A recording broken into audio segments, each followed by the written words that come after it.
Эти хорошие. Ладочка-то. Да? Смотри, кто там. Мама. Москва приветливо встретила королеву красоты из Ижевска. Она в большом городе своя и среди своих. Мусульманский платок на голове русской красавицы шокировал удмуртскую общественность. Москва же, по-видимому, привыкла ко всему. Русские мусульманки, конечно, вызывают интерес, но чувствуют себя здесь спокойнее, чем на периферии.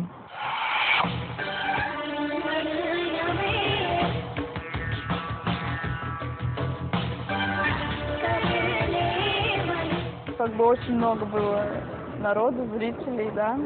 Очень много было мужчин, и мы в купальниках перед ними ходили. Это, конечно, ужасно. Конкурс красоты, дискотеки, мальчики. Всего 17 лет, а это уже нелепое прошлое. Путь к исламу Илоне показали родные сестры, и для тех русских девушек, что становятся мусульманками, это самый распространенный случай – принять ислам под влиянием мужа или родственников. Ну, это потому что твоя сестра все-таки, если бы они не предлагали тебе книги, не рассказывали, то... Да, возможно, я бы и не пришла.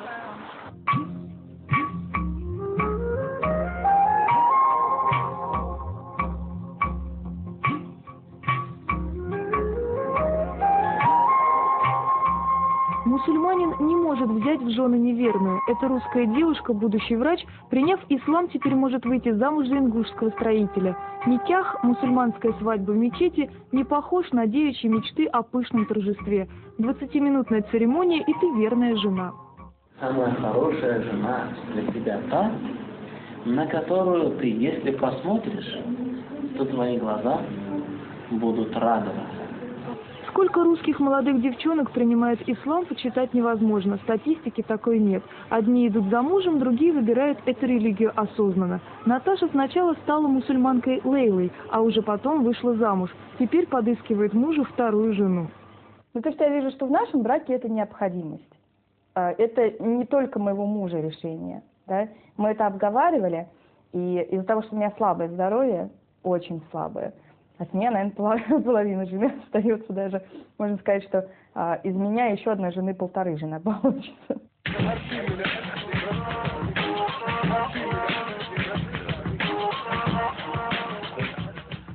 Если это будет женщина, которую мы найдем вместе, даже в первую очередь я, потому что мой муж сказал, что я найду, а у него нет таких вот, чтобы она была там любовь какая-то, трясучка там при виде нее и так далее. Вот. То есть, в принципе, вот этой такой, у него сердце большое, он сможет любить и 10 женщин.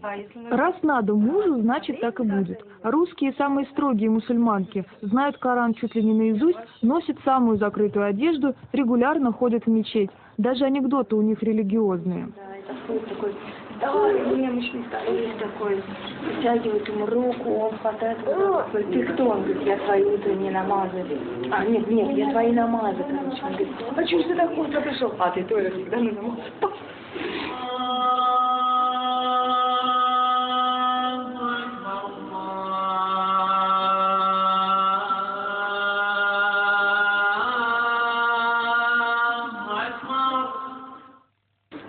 Я не могу больше, они не затягиваются. Веселые московские мусульманки после пятничной молитвы ведут ижевскую красавицу кататься на роликах. Периодически слышны возгласы «Иншалла», что значит «на все воля Аллаха». Илона все еще заменяет это исламское выражение на более привычные «Господи».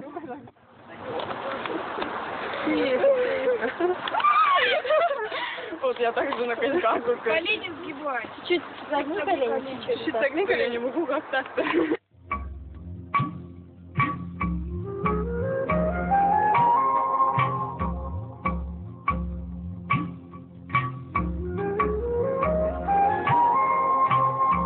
Русским мусульманкам запрещено носить открытую одежду, здороваться с мужчинами за руку, ходить в ночные клубы. В общем, много всяких нельзя. Но вот о роликах в Коране не сказано ни слова. А что не запрещено, то разрешено.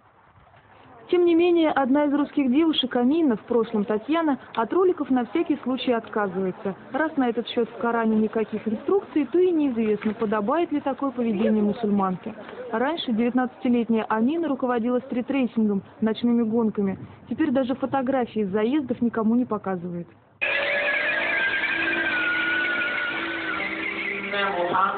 И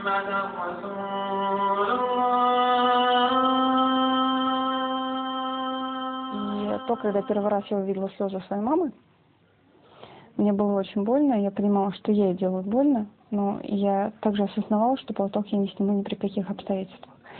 Потому что был момент, когда она меня увидела в метро в платке, в длинной юбке, в платке, и она подошла, и этот платок сорвала в метро.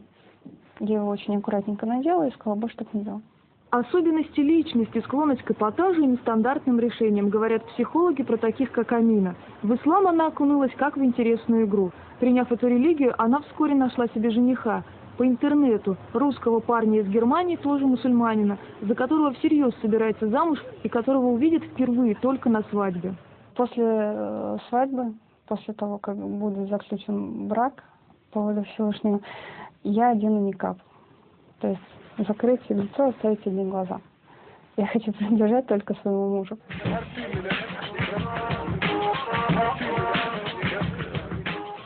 Но здесь корсет, который нам не подходит. Ну, здесь вот идет такое декольте. Здесь открыты плечи. Ну, это понятно, да, что оно нам совсем не подходит. К сожалению, она правильно.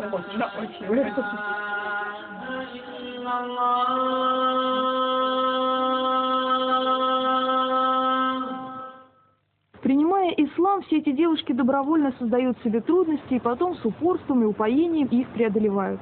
Уезжают от непонимающих родителей, расходятся с друзьями, им трудно поступить в институт и практически невозможно в платке и хиджабе устроиться на работу. Вы так смотрите. Вы хотите поступить либо в наш магазин?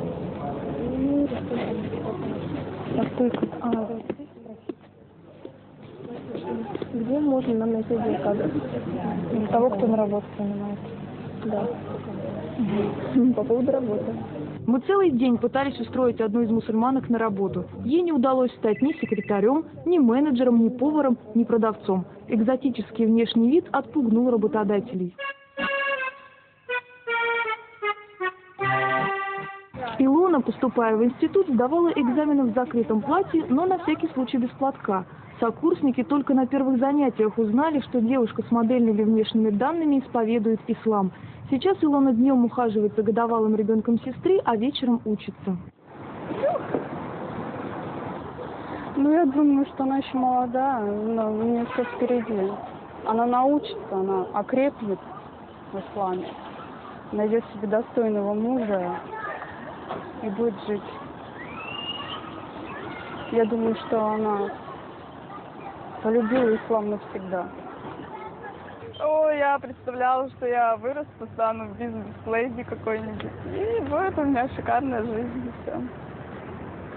Жизнь подправила мечты Илоны, а выбор у нее был небольшой. Либо оставаться в Ижевске с ограничивающими свободу родителями, либо менять маленький скучный городок на жизнерадостный мегаполис, но жить со строгими сестрами по исламским законам. Она стала москвичкой в мусульманском платке. И прочитав книгу «Коран», я поняла, что это книга от Бога, которую не мог написать человек. И как бы я следую этим законам. И надеюсь, что я получу награду от Аллаха в другом мире. Валерия Потапова, Эмир Тазуддинов, Олег Полищук, Москва.